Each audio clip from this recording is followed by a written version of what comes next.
Pour comprendre comment attirer et conserver ce que nous désirons dans notre vie, il est essentiel de saisir un principe fondamental. Les choses, les situations et les personnes arrivent dans notre vie en fonction de notre état de conscience. Cela signifie qu'avant de choisir des objets ou des relations, nous choisissons en réalité un état de conscience qui nous permet de recevoir ce que nous souhaitons.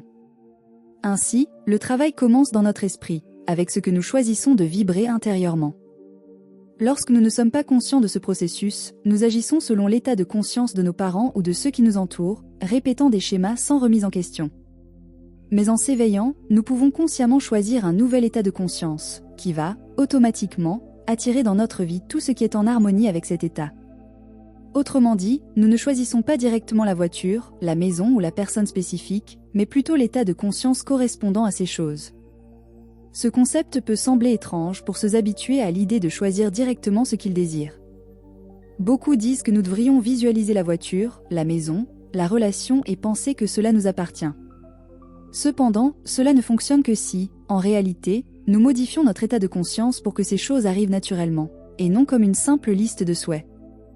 C'est pourquoi de nombreux pratiquants de la loi de l'attraction se sentent frustrés.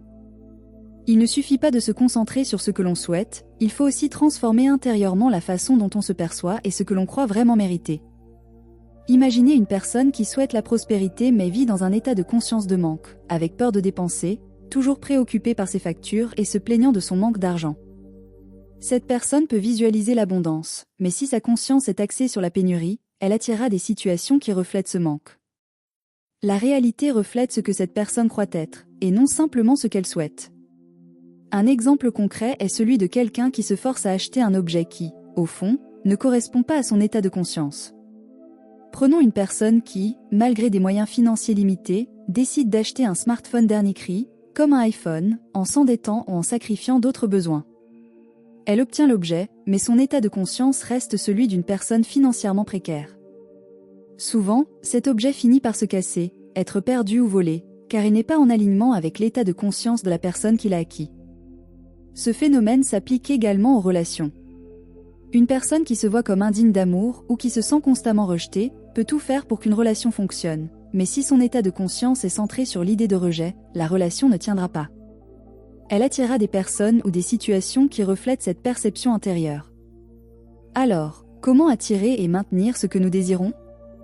Le premier pas est de travailler sur la transformation de notre état de conscience. Au lieu de se concentrer sur l'acquisition de la voiture, de la maison ou de la relation, il est préférable de se focaliser sur le fait de devenir la personne qui aurait naturellement ces choses. Cela signifie, par exemple, cultiver des sentiments et des pensées de prospérité, même avant d'avoir de l'argent.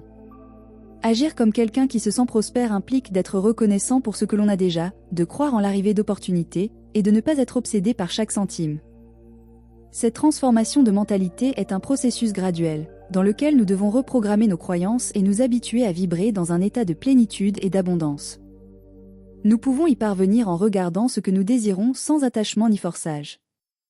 Par observer la voiture, la maison, les belles choses, j'entends se laisser inspirer et se motiver à vibrer à cette fréquence, sans simplement se convaincre que cela nous appartient alors que, intérieurement, nous ressentons que nous ne le méritons pas. La véritable transformation se produit quand nous commençons à nous voir comme une personne capable de recevoir naturellement ces choses. C'est le moment où vous réalisez que, pour obtenir une voiture, par exemple, vous n'avez pas besoin de vous endetter au point de perdre la tranquillité, mais de construire une base financière solide permettant cet achat sans sacrifice excessif.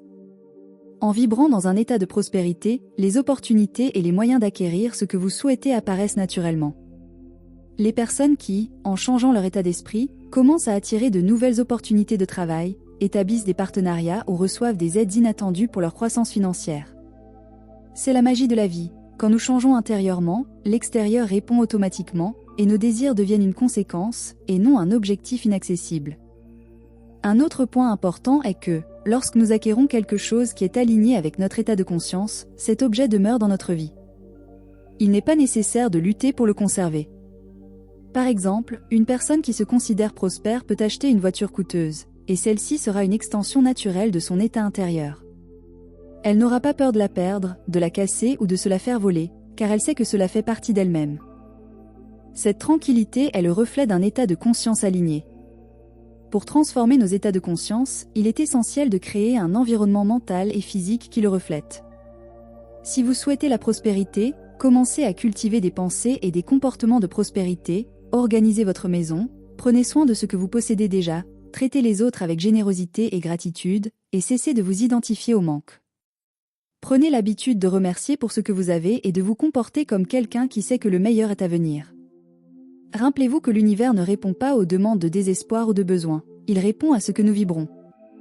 C'est pourquoi le secret réside dans la culture interne de ce que nous souhaitons manifester. Il n'est pas nécessaire de s'angoisser, de forcer ou de tenter de convaincre la vie que nous méritons quelque chose. Quand notre vibration change, la vie réagit, et les choses arrivent à nous, sans effort. Ce chemin de transformation demande patience et constance. Parfois, même lorsque nous commençons à changer notre conscience, le monde extérieur peut prendre un certain temps pour refléter ce changement. Cependant, avec le temps, nous verrons que notre persévérance est récompensée, et que ce que nous désirons commence à affluer naturellement vers nous. Pour finir, rappelez-vous que le processus d'attraction est un voyage intérieur. Tant que nous nous concentrons uniquement sur l'extérieur, nous vivons une lutte constante. Mais quand nous nous tournons vers l'intérieur et transformons notre état de conscience, l'extérieur commence à s'aligner sans résistance. Alors, au lieu de tenter de contrôler ce que vous attirez, concentrez-vous sur ce que vous êtes. Avec ce changement, vous verrez que la vie devient beaucoup plus légère, abondante et, surtout, remplie de choses, de personnes et de situations qui correspondent réellement à votre être authentique.